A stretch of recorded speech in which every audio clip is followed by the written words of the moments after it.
Aujourd'hui, je vais vous parler de NoteChain Technologies. NoteChain Technologies est né au sein du cabinet Argon & Co et son objectif, c'est de réinventer la supply chain industrielle. Cette supply chain industrielle, elle a subi beaucoup de crises depuis plusieurs années, depuis le Covid, depuis les différentes crises géopolitiques, et tout ça a mis en lumière des problèmes qu'on connaissait depuis longtemps dans cette supply chain industrielle, que ce soit des problèmes de visibilité du management, de souffrance des équipes, de problèmes de système d'information ou de processus mal maîtrisés, voire évidemment de fonctionnement en silo. Et au cœur de tout ça, au cœur de ces problèmes, le moteur qui fait fonctionner la supply chain industrielle, qui s'appelle le MRP, que vous connaissez tous, a lui-même beaucoup de limites et conduit les équipes à souvent faire beaucoup d'Excel à côté. Alors ces limites, elles sont connues, mais on les a formalisées sous forme de 4 limites. D'abord, le MRP, il est séquentiel. Chacun planifie pour le maillon suivant.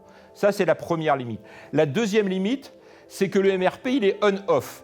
Donc on a un mur de problèmes et on ne sait pas par lequel commencer et ça crée des vibrations.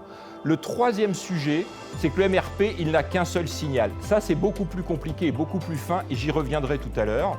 Et la dernière limite, c'est que malheureusement, le MRP, il est incomplet. Donc il sert la planif et les appros, mais pas forcément des fonctions comme la qualité ou les achats, etc. Donc nous, on était conscients de ça et c'est pour cette raison qu'on a créé NoteChain Planning. NoteChain Planning, c'est la complémentarité de deux signaux. Le premier signal, c'est le doit faire. C'est ce que chacun doit faire pour satisfaire la demande client avec deux niveaux. Un doit faire idéal où on reconstitue tous les stocks en multiniveau et un doit faire rupture. À partir de là, on va commencer à faire perdre du chiffre d'affaires à son entreprise. Et le deuxième signal, c'est le sait faire. C'est ce que chacun est capable de faire à l'instant T à son niveau avec deux sait faire. Un sait faire externe sur les composants externes. Donc le sait faire externe, on a tous les composants. Et le sait faire total, on a tous les composants et on a aussi les capacités. Et c'est la comparaison de ces deux signaux entre le doit faire et le sait faire qui va permettre de piloter toute la supply chain. Alors ça, effectivement, on a besoin de systèmes d'information pour faire ça et on a besoin de beaucoup de données.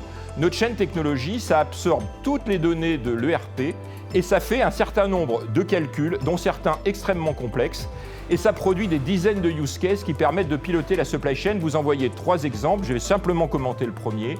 Le premier, c'est la projection quelque part du sait faire sur le doit faire. Donc, dans les mois qui viennent, ce que vous avez en vert, c'est ce que vous allez être capable de faire par rapport à la demande client. Et ce que vous avez en rouge ou en rose, ça, c'est les problèmes que vous allez avoir. Et ça vous donne aussi les raisons pour lesquelles vous n'allez pas les faire. Donc ça, c'est la vision globale. Bien sûr, vous avez la vision pour chacune des populations supply chain. À droite, les approvisionnements et en bas, la capacité, qui est un sujet très complexe et où le doit faire, c'est faire, permet vraiment de donner tous les éléments à ces populations. C'est donc grâce à tous ces cas d'usage que NoteChain Technologies permet de combler les limites du MRP. Donc on propage instantanément le doit faire, on priorise les alertes en fonction de l'impact client, on peut comparer à tout moment ce qu'on doit faire à ce que l'on sait faire. Et évidemment, toutes ces priorités sont communiquées à l'ensemble de la chaîne de valeur. Alors NoteChain Planning, on l'a mis en œuvre dans beaucoup de secteurs, que ce soit la dermocosmétique, que ce soit l'aéronautique, que ce soit le luxe, et avec des résultats extrêmement importants qui concernent finalement les 4 axes de la performance de la supply chain. Le premier étant le service, forcément, et c'est notre objectif prioritaire, mais c'est aussi la sérénité des équipes, parce qu'elles ne se battent pas dans l'urgence et elles ont de la visibilité. C'est aussi la baisse des stocks et aussi la réduction des obsolescences. Je vous remercie.